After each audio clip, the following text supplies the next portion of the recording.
دوستوں، آپ کا میزبان حمید کیسر آج آپ کو علامہ اقبال اوپن یونیورسٹی کے اسٹوڈیو سے سلام عرض کرتا ہے۔ اور جیسا کہ آپ کو معلوم ہے، بی ایس اردو کے حوالے سے ہم فکشن پر اور اردو افسانے پر اس وقت گفتگو کر رہے ہیں۔ اب تک ہمارے 3-4 پروگرام آپ نے یقیناً دیکھے ہوں گے۔ آپ کی پسندیدگی کا بھی بہت شکریہ، اور ہمیں امید ہے کہ آج کا پروگرام بھی آپ پسند کریں گے۔ آج ہماری شخصیت ہے ڈاکٹر صنوبر الطاف۔ افسانہ لکھتی ہیں، بہت خوبصورت نظمیں کہتی ہیں، اور نول یونیورسٹی میں پڑھاتی ہیں۔ ڈاکٹر صاحبہ، آپ کو ہم خوش آمدید کہتے ہیں اپنے پروگرام میں، اور آپ سے آج ہم پوچھیں گے کہ کیونکہ آج ہماری شخصیت ہے کرشن چندر۔ کرشن چندر کی افسانہ نگاری، اوورآل اردو افسانے کی تاریخ، اور ان کا جو شاہکار افسانہ کچرا بابا ہے، ہم آج اس کی پرتیں کھولیں گے اور اپنے طلباء و طالبات کو بتائیں گے کہ کرشن نے کیسے لکھی کہانی اور کیا پیغام دیا۔ تو آپ بتائیے کہ ہم اپنی گفتگو کا آغاز اردو افسانے کی جو تاریخ ہے اس سے تھوڑا سا آغاز کرتے ہیں، پھر کرشن پہ بات کریں گے اور کچرا بابا کو ڈسکس کریں گے۔ ضرور، تو آپ بتائیے۔ بہت شکریہ حمید صاحب۔ جہاں تک اردو افسانے کی بات ہے، ہم یہ جانتے ہیں کہ کہانی جو ہے وہ کسی بھی ادب کا اور ادبیات کا ایک لازمی جزو رہا ہے۔ ویسے تو کہانی جو ہے وہ ہمیشہ سے ہی، جب سے انسان تہذیب کا ارتقا ہوا ہے، کہانی اس کے ساتھ ساتھ چل رہی ہے۔ لیکن اگر ہم باقاعدہ طور پر اردو افسانے کی بات کریں تو ہم یہ جانتے ہیں کہ افسانے کی صنف جو ہے وہ مغرب سے مستعار شدہ ہے، یعنی کہ مغرب سے آئی ہے، اور باقاعدہ طور پر اس افسانے کا جو ارتقا ہے یا اس کا آغاز ہے وہ ہمیں 20ویں صدی کی پہلی دہائی میں نظر آتا ہے۔ اس دہائی میں ہمیں دو جو لوگ ایسے ہیں جو ہمیں افسانے کے بانی جن کو ہم کہا جا سکتا ہے، ایک سجاد حیدر یلدرم ہیں اور دوسرا پریم چند ہیں۔ تو یہ وہ لوگ ہیں جنہوں نے افسانے کو آغاز دیا، افسانے کی ابتدا کی۔ اگرچہ ان دونوں جو شخصیات ہیں، ان دونوں کو اگر ہم نظریاتی حوالے سے دیکھیں تو یہ بالکل ایک الگ الگ دھاروں سے ہمیں دھاروں میں چلتے ہوئے نظر آتے ہیں۔ سجاد حیدر یلدرم جو ہے ان کا تعلق رومانوی تحریک سے ہے، اور پریم چند جو ہے وہ اپنی ان کو ہم جو ترقی پسند تحریک ہے اس سے ہم جوڑتے ہوئے نظر آتے ہیں۔ لیکن یہ دراصل یہیں سے ہمیں افسانے کا جو ہے وہ ابتدا نظر آتی ہے۔ پھر اس کے بعد جو ہم آگے بڑھیں تو افسانے کا جو اس کو عروج حاصل ہوا ہے، یا افسانہ اپنے عروج پہ جو پہنچا ہے، اوج پر جو پہنچا ہے، وہ ہمیں باقاعدہ ترقی پسند تحریک کے زیر اثر نظر آتا ہے۔ کیونکہ ترقی پسند تحریک ایسی تحریک تھی، ہمیں لکھنے والے نظر آتے ہیں، اور ترقی پسند تحریک کے زیر اثر ایک لمبی فہرست ہے افسانہ نگاروں کی، جنہوں نے افسانے کے ذریعے سے اپنا پیغام عام لوگوں تک پہنچایا، اور اس کے ساتھ ساتھ کہانی کی روایت کو جو ہے وہ برقرار رکھا۔ اگرچہ کہ یہی وہ دور ہے، یعنی کہ ہم 20ویں صدی کی ابتدا میں ہی کہہ سکتے ہیں کہ ہمارے ادب میں ناول کا بھی آغاز ہوا۔ مولوی نذیر احمد نے ناول لکھنے شروع کیے، اس میں عبدالحلیم شرر کا نام آتا ہے، مرزا ہادی رسوا ہیں، پریم چند نے بھی ناول لکھے، اور جیسے کہ آج ہمارا موضوع ہے کرشن چندر پر، کرشن چندر نے بھی جو ہے وہ کئی ناول لکھے ہیں۔ لیکن افسانہ جو ہے وہ اس دور کی، اگر ہم اس پورے دور کو کسی ایک صنف سے منسوب کرنا چاہیں تو میرا خیال ہے کہ وہ افسانہ ہوگا، کہ افسانے نے جتنی ترقی کی ہے اس دور میں اتنا شاید کسی اور صنف کو ہم عبوری دور کہہ سکتے ہیں باقی اصناف کا، لیکن افسانہ اپنے اوج پر جو ہے وہ نظر آتا ہے۔ اس کی وجہ میں نظر آتی ہے کہ شاید اختصار ہے، جی بنیادی وجہ کہ اختصار ہے، اور باہر سے چونکہ آئی اس کو ہم نے اڈاپٹ کیا، لکھنا شروع ایک اختصار بھی ہے۔ پھر دوسرا یہ ہے کہ افسانے کو کچھ ایسے لوگوں کی، آپ کہیں کہ اس کو تربیت ملی، یا ایسے لوگوں نے اس کو اپنے اظہار کا ذریعہ بنایا جو ایک خاص نظریے کے حامل تھے، جیسے کہ ترقی پسند تحریک کے حامل تھے۔ تو ظاہر ہے انہیں اپنا پیغام پہنچانے کے لیے، ایک ترقی پسند پیغام پہنچانے کے لیے ادب کی جس صنف کو انہوں نے سہارا بنایا وہ افسانہ تھا۔ اس لیے ہم دیکھتے ہیں کہ جتنے بھی پرومیننٹ یا نمایاں جو افسانہ نگار ہیں، جو لکھنے والے ہیں، ان سب کے افسانہ نگاری جو ہے وہ افسانہ نگار ہیں۔ اچھا، اس جو نظریہ ہے ہم اس کو، یا جو اس زمانے کے افسانہ نگار ہیں، ہم ان کو 3 حصوں میں تقسیم کر سکتے ہیں۔ ایک پہلا حصہ وہ ہے جو سماجی حقیقت نگار ہیں، ان میں ہمیں اپندر ناتھ اشک نظر آتے ہیں، ہمیں بیدی نظر آتے ہیں، شوکت صدیقی نظر آتے ہیں، جنہوں نے سماجی حقیقت نگاری کو اپنا موضوع بنایا اور اپنے افسانوں کے ذریعے سے جو سماج کی حقیقتیں تھیں، جو مشکلات تھیں، جو طبقاتی نظام تھا، اس کا استحصال جو تھا اس کو بیان کیا۔ دوسرا حصہ وہ ہے جو انقلابی اور رومانوی حقیقت نگار ہیں۔ میں سمجھتی ہوں کہ یہ جو گروہ ہے اس کے جو نمائندہ افسانہ نگار ہیں وہ کرشن چندر ہیں، کہ آپ دیکھیں گے کہ کرشن چندر کے ہاں جہاں پر نظریاتی طور پر ترقی پسند تحریک سے وابستگی نظر آتی ہے، وہیں پر اس کے ساتھ ساتھ ان کے اسلوب میں، ان کے انداز میں ایک رومانویت بھی پائی جاتی ہے. خاص طور پہ اگر آپ ان کے ابتدا کے افسانے دیکھیں تو وہ تو خاص طور پر ایک رومانوی فضا میں تحریر کیے گئے ہیں. اور کیونکہ ان کی جو اسکول لائف ہے، جو ان کا بچپن ہے، کیونکہ وہ کشمیر میں اور پنجاب میں گزرا تھا، تو کشمیر کی جو خوبصورت وادیاں ہیں، جو فطرت کا حسن ہے، وہ جا بجا نظر آتا ہے.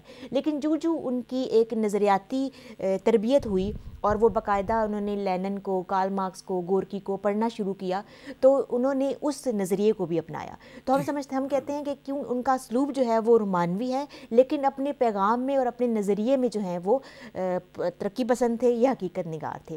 تیسرا جو گروہ ہے وہ بے باک سماجی حقیقت نگاری کا ہے، جن میں بہت نمایاں نام جو ہے وہ سعادت حسن منٹو کا ہے، اس میں عصمت چغتائی کا ہے، جنہوں نے جو سماج کی جو تلخیاں تھیں یا جو حقیقتیں تھیں ان کو بہت ہی واشگاف انداز میں اور بہت ہی اوپن انداز میں جو ہے وہ بیان کرنے کی کوشش کی.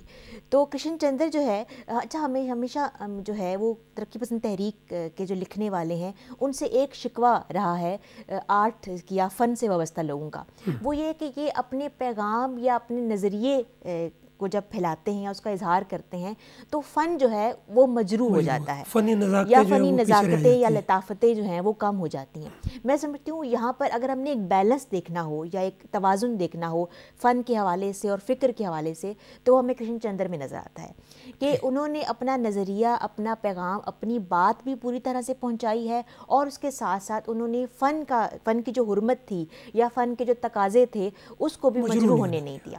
تو کرشن چندر جو ہے وہ بہت ہی نمایاں اس حوالے سے فنان نگار ہیں جنہوں نے دونوں کو ایک توازن میں چلتے ہوئے وہ آگے بڑھے. کرشن چندر کے علاوہ جو ہے ہم دیکھتے ہیں کہ اور کون لوگ ہیں جو آپ سمجھتے ہیں کہ ان کے بالکل اس ڈگر کے ساتھ ساتھ چلتے ہوئے آپ کو نظر آتے ہیں مقبولیت کے لحاظ سے؟ اچھا، اس کوئی نام ایسا کرشن چندر کے ساتھ ساتھ ہم نام لے سکتے ہیں غلام عباس کا. جی، غلام عباس نے کرشن چندر کے مقابلے میں بہت کم افسانے لکھے ہیں، لیکن اگر ہم اس کو فن کے حوالے سے دیکھیں، اس کو فکر کے حوالے سے دیکھیں، تو کہیں پر بھی وہ ہمیں کمتر یا اس کے برابر ہی کرشن چندر کے نظر آتے ہیں. اگر آپ ان کے اچھا میں نے یہ دیکھا ہے کہ ان کے کچھ افسانے جو ہیں غلام عباس کے بہت مقبول ہیں، جیسے آنندی ہے یا اوور کوٹ ہے. تو ان کے جو موضوعات ہیں یا جو فکر کے حوالے سے ہے وہ کرشن چندر کے برابر ہی ہیں، لیکن انہوں نے بھی، غلام عباس نے بھی اپنے فن پر جو ہے وہ کوئی کمپرومائز نہیں کیا. جہاں انہوں نے اپنا پیغام پہنچایا ہے وہیں پر جو ہے فن کی جو نزاکتیں ہیں، جو اس کی لطافتیں ہیں، اس کو بھی برقرار رکھا ہے. تو میں سمجھتی ہوں کہ یہ جو ہم بات کر رہے ہیں رومانوی انقلابی حقیقت نگاری، ان میں کرشن چندر اور غلام عباس دونوں کو جو ہے وہ ایک ساتھ ساتھ چلتے ہوئے جو ہے وہ دیکھا جا سکتا ہے. ٹھیک ہے. مجھے تو یہ اس کے آپ نے غلام عباس کا ذکر کیا نا، دونوں افسانہ مجھے یوں لگتا ہے کہ چونکہ نصاب میں ہیں شاید اس لیے زیادہ پاپولر ہوئے. آپ کا کیا خیال ہے ایک استاد کی حیثیت سے؟ اچھا، یہ بھی ہو سکتا ہے. اچھا، پھر کیونکہ ان افسانوں میں اگر آپ نے نصاب کی بات کی تو اس میں ایک عمومی طور پہ سمجھا جاتا ہے کہ کیونکہ ترقی پسند جو افسانہ نگار ہے وہ حقیقتوں کو بہت ہی کھول کر یا واشگاف انداز میں بیان کرتے ہیں، عام آدمی کی بات کرتے ہیں. ہاں ایسے ہی. لیکن یہ جو لوگ ہیں کرشن چندر بھی اور غلام عباس بھی، انہوں نے ایسے نہیں کیا. انہوں نے بڑے ڈھکے چھپے انداز میں اور بڑی لطافت کے ساتھ، بہت ہی نزاکت کے ساتھ ان چیزوں کو بیان کیا. تو مجھے لگتا ہے کہ جیسے ہمارا جو سلیبس ہے وہ ان کے معیار پر یا ان کی جو ترجیحات ہیں اس پر بھی پورا اترتا ہے. تو شاید یہ وجہ ہے کہ وہ بہت زیادہ جو ہے وہ شامل ہوئے. پھر اس کے علاوہ اوور کوٹ کا اگر آپ دیکھیں تو اس کا موضوع ایسا ہے کہ جو ہم بہت سے جس کو ہم بیان کرتے رہتے ہیں یا ہم بتاتے رہتے ہیں کہ ظاہری شخصیت پر نہیں جانا چاہیے اور باطن کی خوبیاں جو ہیں اس پر ہم کلاس میں یا نصاب پہ یا جو اساتذہ ہیں وہ اس پر بات کرتے رہتے ہیں. تو کیونکہ یہ افسانہ جو ہے براہ راست ظاہر اور باطن کے جو اس کے مابین اختلاف ہے یا تضاد ہے اس پر بات کرتا ہے، تو اس لیے یہ بہت زیادہ مقبول بھی ہوا اور سلیبس کا حصہ بھی بنا. لیکن غلام عباس کے جو پڑھنے والے ہیں افسانے کو اور غلام عباس کو پسند کرنے والے ہیں، انہوں نے ان کے اور بھی کئی افسانے پڑھ رکھے ہیں. جیسے ایک بڑا ان کا مشہور افسانہ ہے اس کی بیوی، تو وہ بہت ہی دلچسپ افسانہ ہے. اور اسی طرح کرشن چندر جو ہیں وہ بھی سلیبس میں شامل رہے ہیں، اور خاص طور پہ ان کے جو بعض ناول ہیں جیسے شکست ہے وہ شامل رہا ہے نصاب میں بھی، اور مختلف مقالہ جات کا موضوع بھی رہا ہے. ایون کرشن چندر نے فلمیں بھی لکھی ہیں. بالکل. اور ان میں بھی وہی حقیقت پسندانہ ان کا رویہ نظر آتا ہے. ایسے. اچھا ایک میرے ذہن میں یہ آتا ہے کہ 1936 میں یہ جو ترقی مجلس ہے ترقی جو انجمن ترقی پسند مصنفین کی تحریک نے زور پکڑا اور آغاز ہوا تو وہ ذرا سمجھیں کہ تھوڑا سا ایک نعرے بازی اور سیاست والا معاملہ ہے. تو آپ مجھے بتائیے کہ کرشن چندر اس سے کس حد تک متاثر ہوئے؟ کیا انہوں نے فن کو اور سیاست کو یا جو نعرے بازی ہے اس میں تھوڑا سا کوئی فرق امتیاز برتا؟ آپ اس کو کیسے؟ ایک تو جب ہم کرشن چندر کے ارتقاء کو دیکھتے ہیں تو ہمیں نظر آتا ہے کہ وہ اپنے ایک خاص ٹائم پر جب انہوں نے مطالعہ کیا تو وہ براہ راست لینن، مارکس اور گورکی اور چیخوف سے متاثر ہوئے ہیں. تو وہاں سے ان کی جو نظریاتی وابستگی جو ہے وہ بھی واضح نظر آتی ہے. اور اس کے علاوہ بھی انہوں نے اپنے ایک دو جو انہوں نے خطبات بیان کیے، خاص طور پہ وہ انجمن ترقی پسند مصنفین کا صوبہ پنجاب کا جو حصہ تھا اس کے جنرل سیکرٹری رہے ہیں. تو وہ نظریاتی حوالے سے تو بہت واضح تھے، بہت کلیئر تھے، اور انہوں نے براہ راست جو ہے وہ طبقاتی استحصال پر اور معاشرے میں جو معاشرے کی جو برائیاں ہیں، جو کمزوریاں ہیں، ان پر بات کی ہے. لیکن یہ ہے کہ کیونکہ وہ ایک افسانہ نگار بھی تھے، ایک آرٹسٹ بھی تھے، تو وہ اپنے اس بطور آرٹسٹ اور ایک بطور نظریہ ساز یا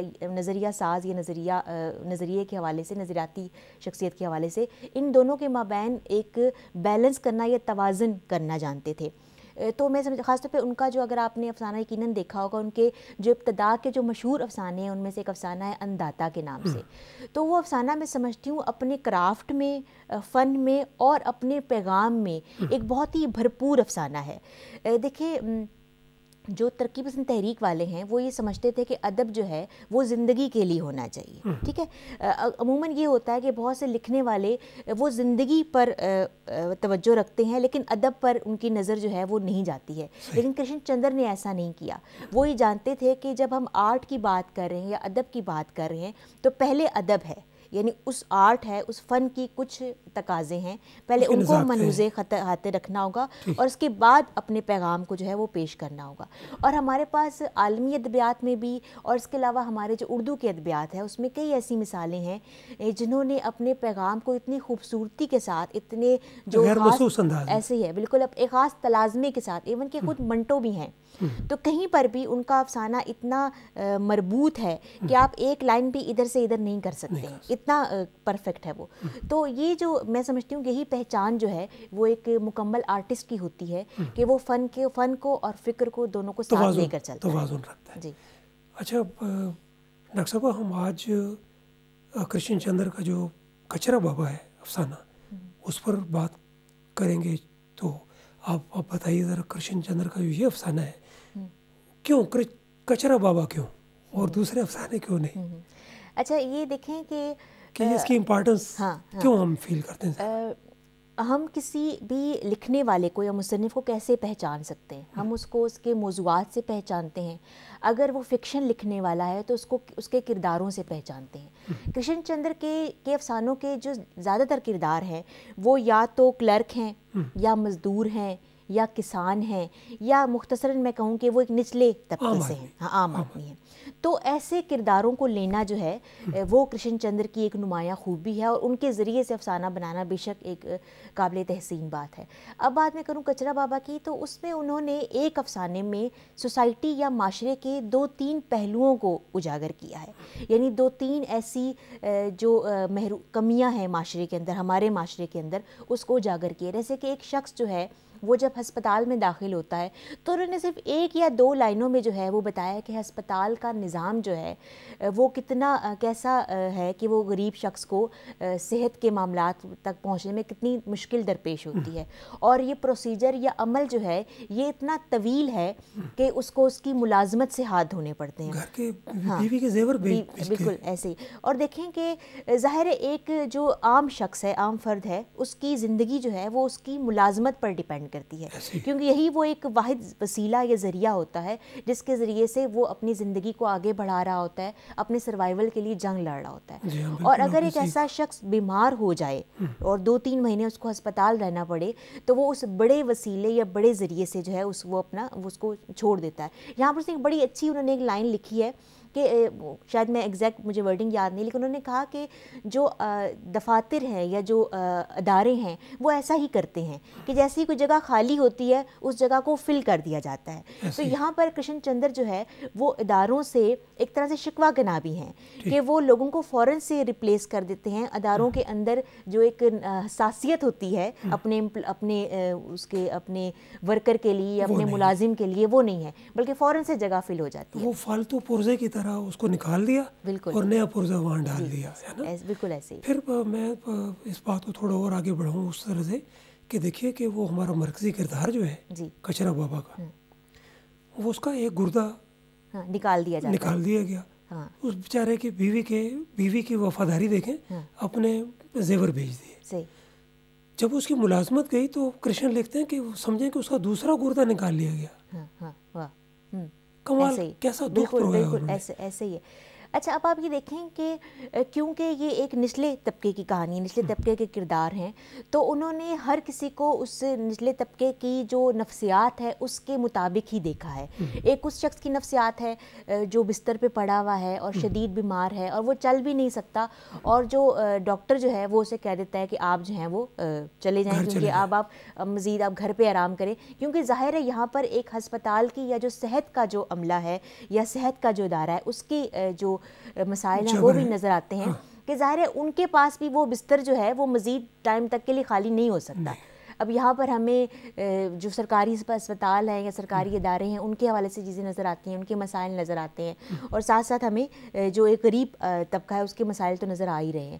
پھر وہ جو خاتون ہیں جنہوں نے ایک اپنے شوہر کی وفاداری میں زیور بھی بیچے، سب کچھ کیا، لیکن ظاہر ہے کیونکہ وہ بھی ایک نچلے طبقے کی ایک فرد ہے، اس پر ایک اور طرح کا سماجی پریشر ہے.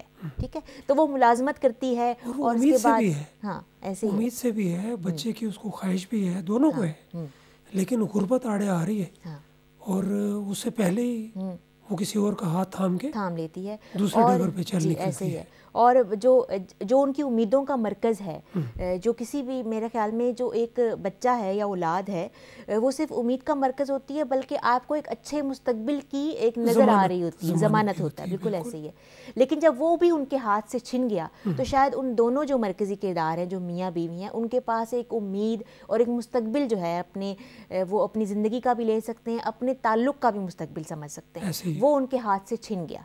تو میں سمجھتی ہوں کہ یہ پورا ہم کہتے ہیں نا کہ شیکسپیئر کے حوالے سے یا گریک میتھولوجی کے حوالے سے کہ یہ ایک المیہ کا کردار ہے اور نفسیاتی. تو یہ جو کردار ہے وہ ہمیں المیہ کا کردار نظر آتا ہے کہ جو شروع میں ہی آگے پیچھے پے در پہ اس پر ایسے واقعات رونما ہوتے ہیں کہ وہ مسلسل جو ہے وہ زوال کی طرف گامزن ہو رہا ہے. اور عام آدمی کی زندگی کی جو مسائل ہیں کتنے گمبھیر ہیں وہ اس میں دکھا رہے ہیں. بالکل. اب دیکھیے کہ جب ہسپتال والوں نے کچرا بابا کو، تو اس کا نام بعد میں کچرا بابا پڑا، وہ ہمارا کیریکٹر ہے، جب ہسپتال سے اس کو چھوڑنے کا حکم ہوا تو اس کی زندگی میں بالکل تاریکی ہے، اس کی کوئی منزل نہیں ہے، وہ چلا جا رہا ہے، اس کو نہیں معلوم کہاں جا رہا ہوں، مگر وہ جا رہا ہے، گھسیٹتے ہوئے جا رہا ہے، اور رات ہو جاتی ہے اور وہ رات کو کہیں بے ہوش ہو کے گر جاتا ہے. تو پھر دیکھیں کہانی آگے چلتی ہے اور نا امیدی ہے، لیکن اس نا امیدی میں بھی پھر ایک امید کی کرن پیدا ہوتی ہے. جب اسے ہوش آتا ہے تو وہ اپنے آپ کو دیکھتا ہے کہ کسی ایسی جگہ ہے جہاں پہ اس کو خوشبوئیں آ رہی ہیں، بھوک لگی ہے، زندگی موجود ہے، سخت بھوک ہے، تکلیف پیچھے رہ گئی ہے، بھوک کی شدت ہے، اور وہ آہستہ آہستہ گھسیٹتے وہ کوڑے دان تک پہنچتا ہے، جو ایک وسیع کوڑے دان ہے جہاں کھانے پینے کی ہر چیز موجود ہے، تو وہاں سے زندگی کا آغاز ہوتا ہے. بالکل ایسے.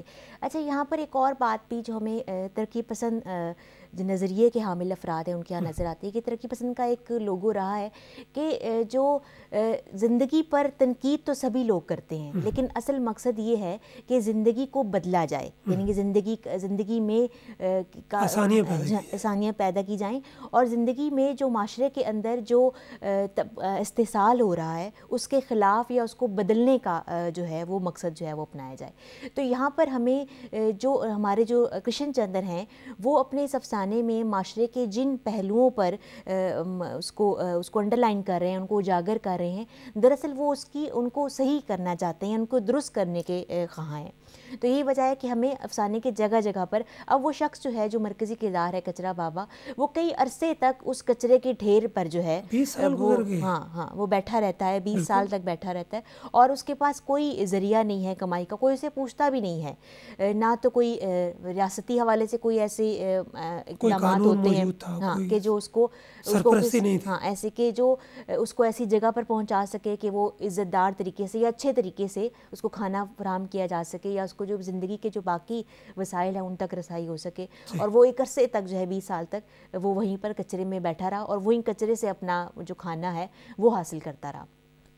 تو یہ ایک بہت بڑے المیہ کی طرف اس کا رجحان ہے، لیکن میں سمجھتی ہوں کہ اتنا سارا المیہ کے اظہار کے بعد کرشن چندر نے اس کا اختتام جو ہے وہ بہت ہی معنی خیز کیا ہے اور بہت ہی خوبصورت کیا ہے۔ پھر امید کر رہا کسی وقت رات کو اچانک اس کو چیخ کے، بچے کی چیخ کی آواز آتی ہے، چیخ کی، جب وہ جا کر ٹٹولتا ہے تو وہ کوڑے کے اندر ہی اس کو بچہ جو ہے وہ روتا ہوا ملتا ہے، اور وہ بچے کے پھر روتا ہے تو اس کو نہیں سمجھ آتی میں کیا کروں، اس کو اپنا بچہ جس کی امید اس کے ذہن میں ہوتی ہے، وہ زندہ ہوتی ہے، وہ سامنے آتی ہے اور وہ کھایا آم کی گٹلی اس کے منہ میں دیتا ہے اور بچہ سو جاتا ہے، اور اینڈ پہ یہی دکھاتے کہ قریب ایک عمارت کی تعمیر ہو رہی ہے اور وہاں بابا کچرا بابا جو ہے وہ اینٹیں ڈھونے پہ لگ گیا اور ساتھ ہی بچہ جو ہے ایک درخت کے نیچے سو رہا ہے۔